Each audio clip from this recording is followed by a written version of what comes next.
विठ्ठल मंदिर जे मनसरमध्ये आहे चौंडेश्वरी चौकात, तर त्या ठिकाणी आलो आहे. आणि आता सध्या पाहतोय सगळीकडे सोन्याचे बाजारभाव वाढलेले दिसतात आणि सोनं घेणं दुर्मिळ झालं आहे. परंतु अक्षरशः 2.5 तोळ्याचा गोप जे रखमाजी थोरात बाबा आहेत, पोस्टमन सेवानिवृत्त, यांचा हरवला आणि तो परत प्रामाणिकपणे या संबंधित दोन महिला आहेत त्यांनी आणून दिला. तर नेमकी काय घडली घटना, काय नाव तुमचं? रखमाजी म्हणायची थोरात कंसात पोस्टमन. हां बोला, काय झालं बाबा? माझी तपनेश्वराची 5 वाजता आरती करून हां मी विठ्ठल मंदिरामध्ये 5:30ला आलो.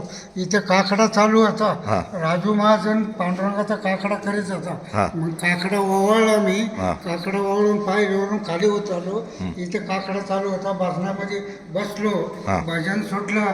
ताडपत्री उचलली, गोळा करून ठेवली आणि मी एकनाथ गाथाचं भागवत वाचलं आणि पायरी उठून पायरीवरून खाली उतरत होतो तर तो माझ्या गळ्यातून पायरीवर पडला. ते गोप तो जवेरी मामी, आपलं जवेरी मामी आणि मंदा शेटे या दोघींना सापडला. त्याच्यात मंदा शेटे काय म्हणते, नाही, मला एक सांगा, तुमचा गोप हरवला हे कधी कळालं तुम्हाला? दुसऱ्या दिवशी का? दुसऱ्या दिवशी. हां. मग मी तुमचं हरवल्यावर घरी गेलो. हां. दुपारी 1 वाजता गरम झालं म्हणून कपडे काढले. तर ते कपडे काढले तर माझ्या गळ्यामध्ये गोप नाही, फक्त 3 माळा दिसला. मग तिथून पुढे मी संध्याकाळपर्यंत घरातल्या लोकांना सांगितलं ना, मी माझ्या मनातच ठेवलं. मग दुसऱ्या दिवशी मी संध्याकाळी घरात बातमी फोडली का बाबा माझा गोप हरवला. मग दुसऱ्या दिवशी जवेरी मामीने फोन केला मला की बाबा तुमचा गोप हरवलेला आहे. नाही, मला सांगा, तपनेश्वर मंदिरापाशी तुम्ही लोकांना सांगितलं का माझा गोप हरवला? हरवला. हां. तिथे सांगितलं, इथेही सांगितलं. हां. काकडामध्ये लाऊडस्पीकरवर जाहीर केलं. हां. तेव्हा इथल्या बाजूच्या लोकांना माहिती झालं. तपनेश्वराला तो पांगळा हां. हरी बसतो, हां, बोला. त्यालाही माहिती झालं. मग त्यांनी जवेरी मामी तिथं दर्शनाला गेली तपनेश्वरला. तिथं त्या लोकांमध्ये चर्चा चालू होती की या जवेरी मामीने ऐकली. मग जवेरी मामीने ऐकल्याच्या नंतर काय नाव तुमचं? मंदा मनोहर डुमणे.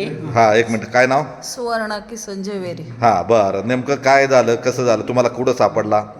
इथं विठ्ठल मंदिराच्या पायरीच्या खाली सापडला. तर आम्ही 3 जणी होतो. तर कोण त्यात तिघी होत्या? ही आजी होती. काय नाव त्यांचं? जयश्री मिसाळ. बरं, नंतर बोला. नंतर मग त्यांच्या पायाखाली आला तर म्हटलं खोटा असेल द्या फेकून. त्या म्हणल्या. तर मी म्हटलं ह्यांना नका फेकू, कचऱ्यामध्ये राहू द्या म्हणले. मग यांनी ठेवलं. म्हटले मी माझ्याकडं मुलं येतात, त्या मुलांना मी देऊन टाकेन. मग आम्ही घरी गेलो. नंतर दुसऱ्या दिवशी पारायण संपल्यानंतर मी मंदिरात गेले महादेवा तपनेश्वराच्या. तेव्हा तिथं तो हारी म्हटला का मावशी तुम्हाला माहिती आहे का? म्हटलं काय झालं? तर म्हणले पोस्टमन बाबांचा गोप हरवला. अरे म्हणलं मला सापडलाय काल, पण तो खरा आहे का खोटा आहे? मी मंदाताईंकडे दिलाय. तर त्यांना मी फोन केला, तुमचा गोप आहे, सापडलाय, पण तुम्ही तुमच्या मुलाला पाठवा आणि मंदाताईकडून घेऊन या. बरं, काय मंदाताई बोला. मी मंदा डुमणे. त्यांनी माझ्याजवळ गोप दिला. मला वाटलं तो खोटा आहे. मी घरी नेलं तो आणि म्हटलं आता दुसऱ्याची छोटी मुलं खेळायला येतात, त्यांच्याकडे मी देणार होते मुलांना. आणि नंतर वाटेत म्हटलं टाकून पण द्या, आपण मागून नको, छोटी मुलं आहेत आपली घालतील दोरा बिरा बांधून. आणि मग हरिभाऊ घरी आले, म्हणे तो गोप आहे ना? म्हटलं आहे. मग मी त्यांच्याजवळ दिला तो. बरं, ठीक आहे. म्हणजे साधारण 2.5 तोळ्याचा गोप येतो. म्हणजे तुम्ही प्रामाणिकपणे परत केला. तर पहा, आता हे संपूर्ण पारायण मंडळ आहे जे विठ्ठल रखुमाई मंदिरात आहे, तर ते त्यांचा सत्कार करण्यासाठी इथं आला आहे. म्हणजे प्रामाणिकपणा अजूनही आहे असं म्हणायला हरकत नाही. कारण आता सध्या फसवाफसवीच्या जगात सध्या कोणी कोणाला काय कधी ठकवीन सांगता येत नाही. परंतु इथं पारायण मंडळ आहे, धार्मिक कार्यक्रम इथे नेहमी होतात आणि धार्मिक कार्यक्रमातच ह्या जे भाविक भक्त आहेत म्हणजे जे रखमाजी थोरात आहे त्यांचाच गोप हरवला आणि पारायण मंडळाच्या सदस्य महिला भगिनींना तो सापडला आहे. ही अत्यंत महत्त्वाची म्हणजे गोष्ट आहे. सध्या आपण पाहतोय फसवाफसवी किंवा कोणी कोणाला काही सांगत नाही किंवा कुठं काही सापडलं तरी गपचूप घेऊन जातात. परंतु यांनी 2.5 तोळ्याचा गोप, जवळ 3-3.5 लाख रुपये किमतीचा गोप प्रामाणिकपणे परत केला. त्याच्याबद्दल खरंच या महिला भगिनींचे कौतुक आहे. आणि पारायण मंडळ त्यासाठी संपूर्ण इथं थांबलेलं आहे आणि आता इथं संपूर्ण मान्यवर आणि मोठ्या प्रमाणात आहेत. तर नेमकं काय प्रतिक्रिया, काय नाव तुमचं? नरेंद्र समदेडिया. तर काय वाटतं तुम्हाला या म्हणजे आता जे आनंदाची बातमी मिळाली? आनंदाची बातमी अशी आहे की ह्या जमान्यामध्ये प्रामाणिकपणा हा फार कमी होत चाललेला आहे. परंतु जे परमार्थिक लक्षणं असलेले जे व्यक्ती असतात किंवा देवाधर्माचे जे काम करत असतात त्याची प्रचिती या ठिकाणी येते की जे मनोभावे परमेश्वर चरणी आपली तन मन धनाने सेवा करत असतात तर त्यांनासुद्धा ह्याची प्रचिती मिळते की देव आहे आणि खरेपणासुद्धा अजून जगामध्ये आहे आणि तो या ठिकाणी प्रचिती त्याची मिळालेली आहे. तर काय नाव बोला. मी जालिंदर बेबी माझे सरपंच. बोला. काय या ठिकाणी काल पोस्टमन यांचा गोप हरवला कळलं तर ते नंतर चर्चा झाल्यानंतर या भगिनींकडे त्या गोप मिळाला आणि त्यांनी प्रामाणिकपणे परत केला. त्याबद्दल ग्रामस्थांच्या वतीनं आणि सर्वांच्या वतीनं त्यांचं पूर्ण अभिनंदन. बोला काका, नेमकं काय गोप मिळाला किंवा आता प्रामाणिकपणा मी किती? पंडित काका बाशेरे, रखमाजी थोरात पोस्टमन, आमचे जे कायमचे सहकारी आहेत पारायण मंडळाचे, यांची अविरत देवाची सेवा ती आली आणि देवाला भक्तांची काळजी म्हणून हा गोप त्यांना परत मिळाला. मी हरिभक्त परायण रोहिदास महाराज बोर. मी असं सांगेन का खरोखर आमचं हे 78 वर्षाचं ज्ञानेश्वरी पारायण मंडळ या ठिकाणी आमच्या तिन्ही माता त्यांना हे सोन्याचा गोप पोस्टमन दादांचा सापडला.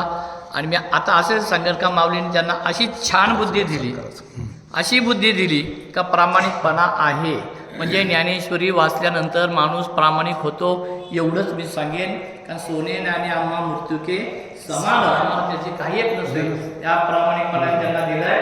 पुण्यातली काय पाट्यांना आम्हाला संध्यामध्ये देतो. तर पहा, तर त्यांचं आता सत्काराचं नियोजन आहे त्यांना बोलायचं. तर त्या पद्धतीने. काय नाव तुमचं? आमच्या संतांचे आमच्यावर असे संस्कार आहेत आणि आमच्या माऊलींचे असे संस्कार आहेत.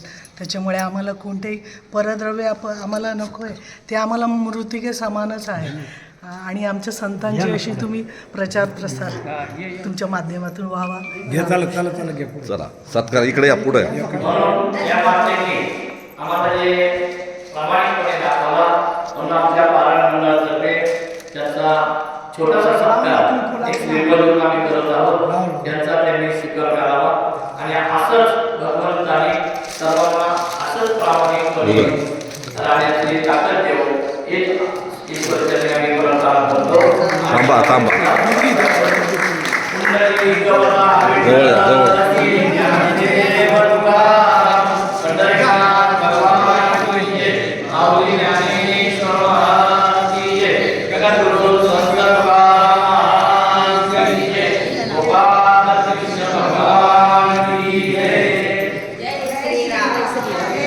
पहा, त्यांनी अत्यंत मनोभावे साडी आणि नारळ देऊन ह्या महिला भगिनींचा सत्कार केला आहे रखमाजी थोरात पोस्टमन. कारण आता गोप मिळाल्याबद्दल त्यांनी म्हणजे एक थोडक्यात साडी चोळी देऊन त्यांचा सत्कार केला. ही सुद्धा आनंदाची बातमी आहे. तर सर्वांनी आता याचं टाळ्या वाजून स्वागत केलेलं आहे.